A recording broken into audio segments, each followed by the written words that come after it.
வணக்கம், welcome to Chitra Murali's kitchen. இன்னைக்கு என்ன ரெசிபி பார்க்க போறோம்னா முருங்கைக்காய் போட்டு ஒரு பொரிச்ச குழம்பு தான் நம்ம பண்ண போறோம்.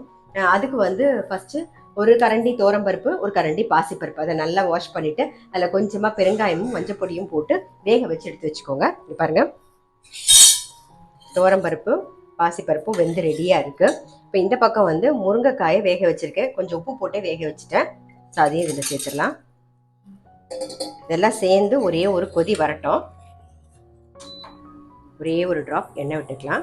வறுத்துக்க வேண்டியதெல்லாம் என்னென்னு பார்த்துடலாம்.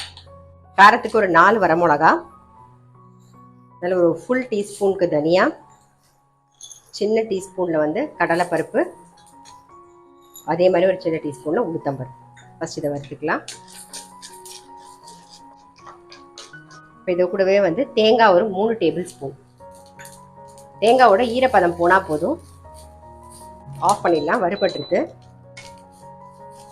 வறுத்த சாமான் நல்லா ஆறட்டும். ஆறணும்னே அரைச்சி எடுத்துக்கலாம். அடுத்தது நல்லா ஆறி எடுத்து அரைச்சி எடுத்துட்டு வந்துடலாம். அரைச்சாச்சு. அரைச்ச விழுத சேர்த்துருவோம். இந்த பக்கம் வந்து பருப்பு முருங்கைக்காயும் கொதிச்சுட்டு இருக்கு, அதில் சேர்த்துடலாம்.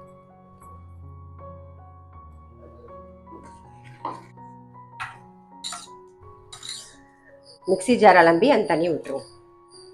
கொஞ்சம் உப்பு சேர்த்துக்கிறேன். ஆல்ரெடி வந்து நம்ம வந்து முருங்கைக்காய் வேக வைக்கும் போது உப்பு போட்டிருந்தோம். பட் வந்து பருப்பு அரைச்சி விட்டதெல்லாம் சேர்க்கும் போது கொஞ்சம் உப்பு தேவைப்படும். இப்போ வந்து நல்லா தேங்காய் எண்ணெயில தாளிச்சு கொட்டிடலாம். மேலாக ஒரு ஸ்பூன் தேங்காய் எண்ணெய், அப்புறம் தாளிக்கிறதுக்கு ஒரு ஸ்பூன் தேங்காய் எண்ணெய். நான் காஞ்சிடுத்து கடுகு உளுத்தம்பருப்பு சீரகம் தாளிச்சிடலாம்.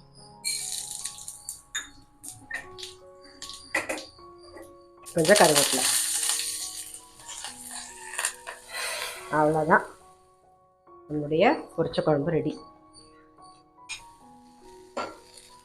நம்ம வந்து பருப்பு வேக வைக்கும் போதே பெருங்காயம் போட்டுட்டோம், அதனால நான் தாளிக்கும் போது பெருங்காயம் சேர்க்கல. அவ்வளோதான், நம்மளுடைய பொரிச்ச குழம்பு ரெடி.